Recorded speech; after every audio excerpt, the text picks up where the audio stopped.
So basically when I do my top-down analysis, and I kind of got this from Coach Max and then kind of made it in my own, and I'm kind of tie some of the indicators that you showed me, Damon. I'm going to kind of tie it into my top-down analysis as well.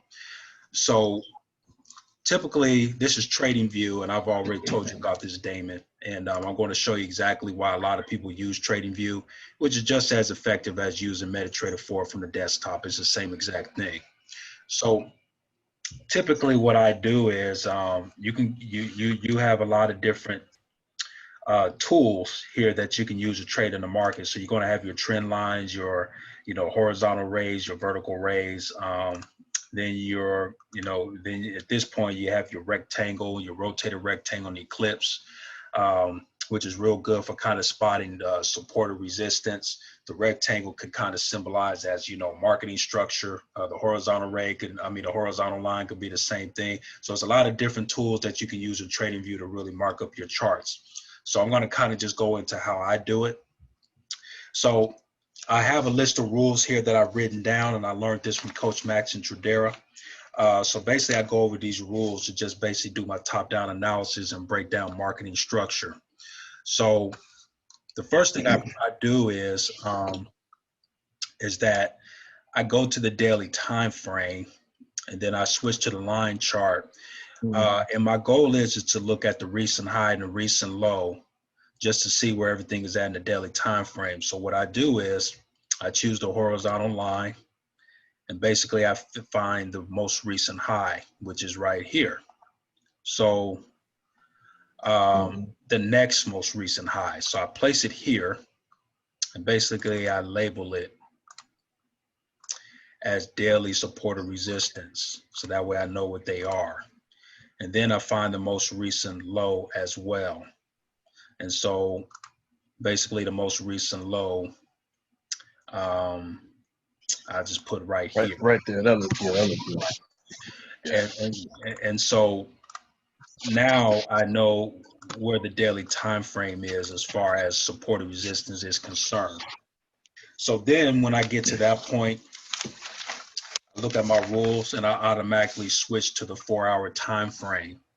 So when I switch to the 4-hour time frame, I pretty much zoom out just to see what price is doing on the 4-hour time frame.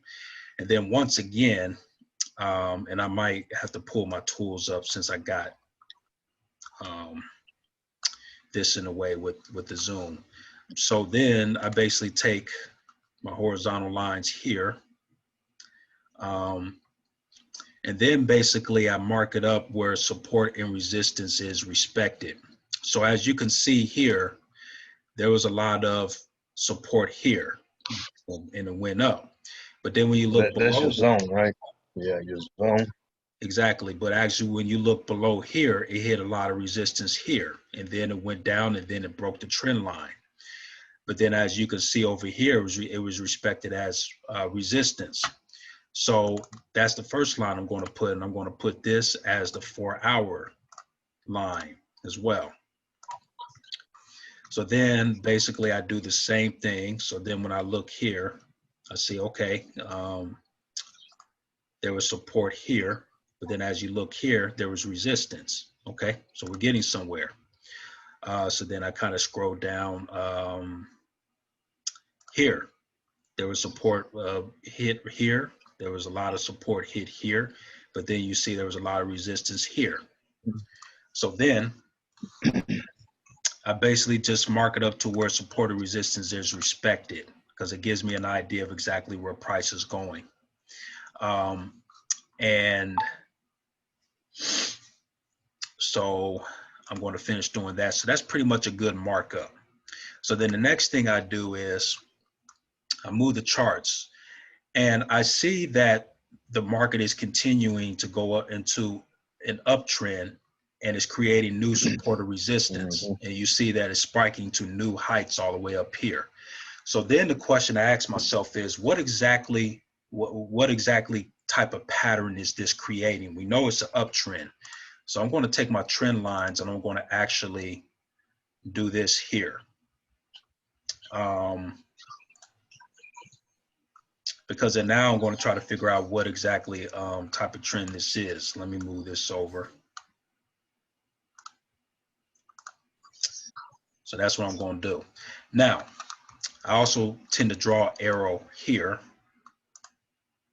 just to remind me, okay, it's going upward. So that's pretty much on the 4-hour time frame. So now, as I can see, it created a new high, but then it went down, hit a level support, went down. I mean, hit a level resistance, hit support here, bounced back up, and it actually created a new level of resistance here, and then just bounced up. So now, what I'm going to do now is I'm going to actually switch to the 1-hour time frame. And so now it gives me an idea of exactly, gives me a little bit of a closer look of what trend this is. So then what I do is I do my horizontal lines again, just to kind of identify what price is doing here. So then I kind of put it on the top here. Then I do it down here, because as you can see, support was created, a new resistance and support was created here, but it was respected as resistance up here, and it went down, and then it broke that trend line. So then I'm going to do the same thing here. You see support, but then it's resistance. Then you see it down here, right? And then I still kind of mark it just down here just to kind of see what trend lines is breaking. So you can see that it's consistently breaking these trend lines, so it's creating strong bulls. Now, what I do is, and I created a website through Wix to where I have different patterns in the market. So I'm going to go to market structure here. And so then when I basically I look at these patterns here, and I try to ask myself exactly what pattern is this forming right now. So as you can see, it is forming, I believe, let me see. It looks like it's forming the rising wedge. It's going sideways right now. Say it again. I see, yeah, but I see it going sideways too. Yeah, I exactly. see a sideways channel. Yeah. So when you see that it's the rising wedge, well, yeah, because when you see that it's, let me see, because you see how it's kind of curved out here and it's going upward. So it looks like the rising wedge. So then what it tells me is that it is a continuation pattern, not a continuation pattern, a reversal pattern. And so it's going up, and eventually it's going to break that trend line and go bearish. So eventually it's going to go up because it's producing that head and top shoulders. You see, you see how it is doing this here, right? Head and shoulders, boom, boom, boom, and then guess what? Well, it's really doing that here, even though it's doing a rising wedge, but that's what it's forming, because as you can see, boom, boom, and then it rises up, boom, and then eventually it's going to drop. So when it drops and it hits, when it breaks this trend line, we know that that it has been confirmed that it's in a downtrend. So that's what I do at this point. Now, the next thing I do is I turn on my 50 EMA. So there's something you want to say, Damon? I was going to say click on the 4-hour, because what you want to do, you want to spot the next resistance levels. Click on the 4-hour and zoom out. Right. And Now, so as you can see see, what, go ahead. when the level is, you might want to zoom out or scroll to the right.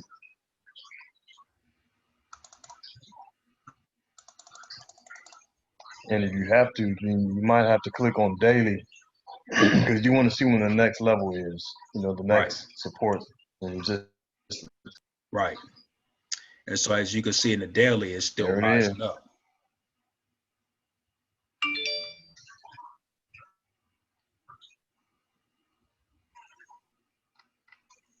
Yeah, that shows you your next levels. Right. So it's going to rise up for a while. It's going to be going up for a while. And then eventually it's going to break that trend line to go down. So we know that. So we know that that's eventually going to happen. So that's a good thing. So like you said, understanding those next levels, you'll know that when you get in the trade, you're going to still be in that same trend until it breaks that trend line and then confirms it's a downtrend. So now when I go back to the 1 hour time frame, the next thing I'm going to do is I'm going to turn on my EMA line just to make sure that my trend lines, wait a minute, is my EMA line coming on? Essential moving average. Yeah. Oh, it's coming on because I forgot to switch it to candles. So then when I switch, You might want to move those trends on. say it one more time. Yeah, those trends is not. I think you might want to connect this. You see with the trend, the trend line is going up. You should let the support hit it. It's not touching it. Right here, right? And then Yeah. then take the tip of it and kind of Yeah, and that, yeah, exactly. And that's the reason why I turn on the EMA, because then when I see exactly where their EMA is running, it helps me to tighten up my trend lines. And so that's exactly what I do. So then I kind of just, do this, kind of do it like that, just something like that. So then it kind of just lets me know exactly what trend is forming. And so then at this point, excuse me. So then at this point, I go ahead, excuse me, put myself on mute.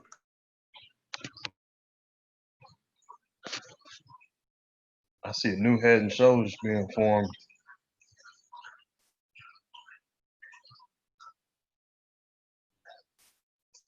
All right, I'm back.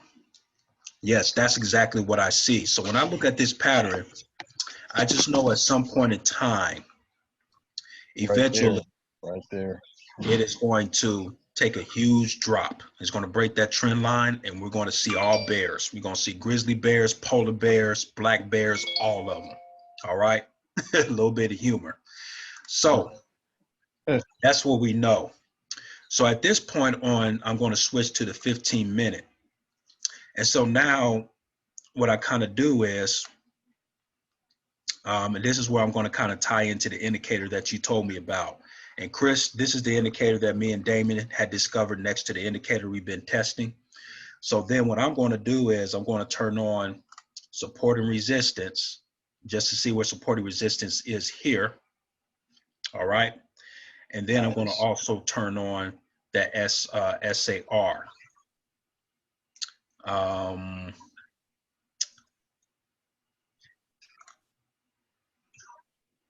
So yeah, nice. So basically at this point, so price, so like you mentioned before, Damon, it started down here, right? So it went boom, and then it went here. But like you mentioned before, when it starts crossing, that means it's going to be a reversal. Am I correct? So as we can see, it is starting, the dots are starting up here. So it's already starting, it looks like it's already starting to head to that direction of the bulls. And as we can see here, like we said, with the head and shoulders, you know that it's going to reverse and just go straight down. And this right here is confirming it. So even though it's forming a bullish candle right here, but this indicates that it's going to actually go this way.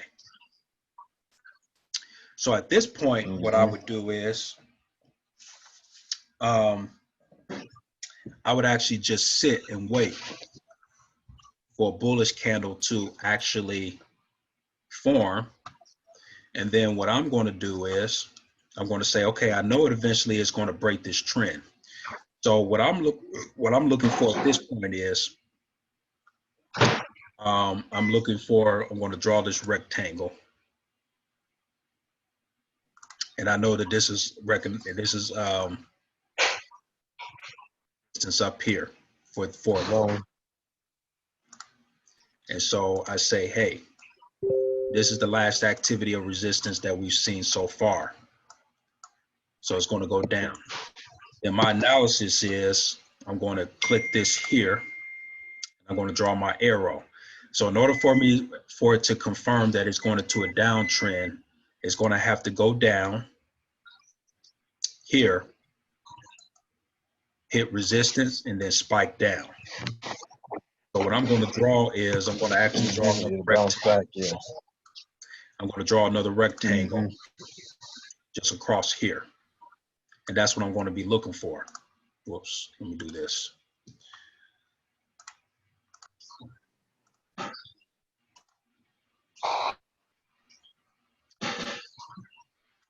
That's what I'm going to do. And so now what I do is actually put a call out. And I'll typically put it right here. And I'm going to tell myself entry. Let myself know that this is the entry. Spelled it wrong. Strike price. Yeah. Exactly. And then I'm going to label this here as pullback, just as a reminder. So here.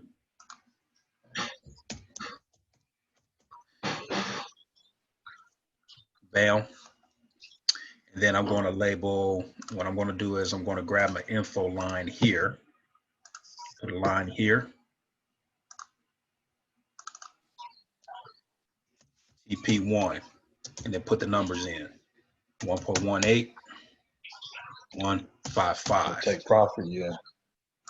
And then another info line, I'm going to probably, if it's going down at this point and if I'm profiting, I'm probably going to try to trail my stop loss and maybe put it here. And then if I profit more, I'm going to trail my stop loss. So then I'll just put the stop loss right here. And that's going to be 1.18, 535. And so then what I'm going to do is I'm going to put another horizontal line right here at this entry, and I'm going to right click and then put an alert that says crossing down, 1 bar per close. And it's going to alert me in my app and in my email. And I'm going to put a line and I'm going to say, check for possible sell entry. And then I just sit on my hands and wait for it. Now, that's pretty much how I mark up my charts and do my entries. Now, one of the things that I also do as well, I'm gonna turn on this Lux Algo indicator just to see if there's any buys or sells here, because it's already alerting me to a sell, and it's telling me here the volatility of the sells as well. So then to make sure this is accurate, I'm going to turn on the SAR. The dots are already starting to form top here, indicating sell as well. Then they also give a suggested stop loss and a take profit here as well. So I might do this here, or I might turn this off and go buy the stop loss and take profit here. So that way, you don't think there's too much stuff on the screen? It is. That's the reason why I turn it on, just to do my analysis. And then once I determine where it's going to go, then I just turn all the indicators off. Absolutely. And then the next thing I do is I just can't even see the charts. Yeah. So then the next thing I do is I just kind of determine how many pips I can get with this take profit, which is 28.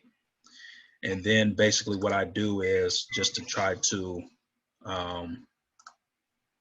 get away from all this noise, I just kind of zoom out and I just kind of wait to see what price does. So to answer your question, do I think it's too much on the chart?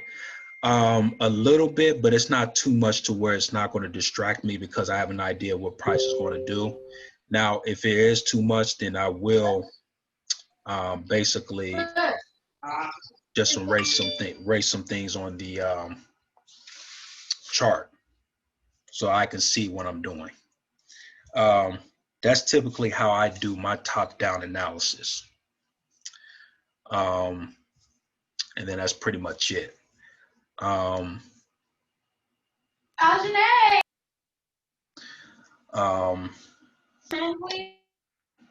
Cool. Chris, do you have any questions or comments or anything?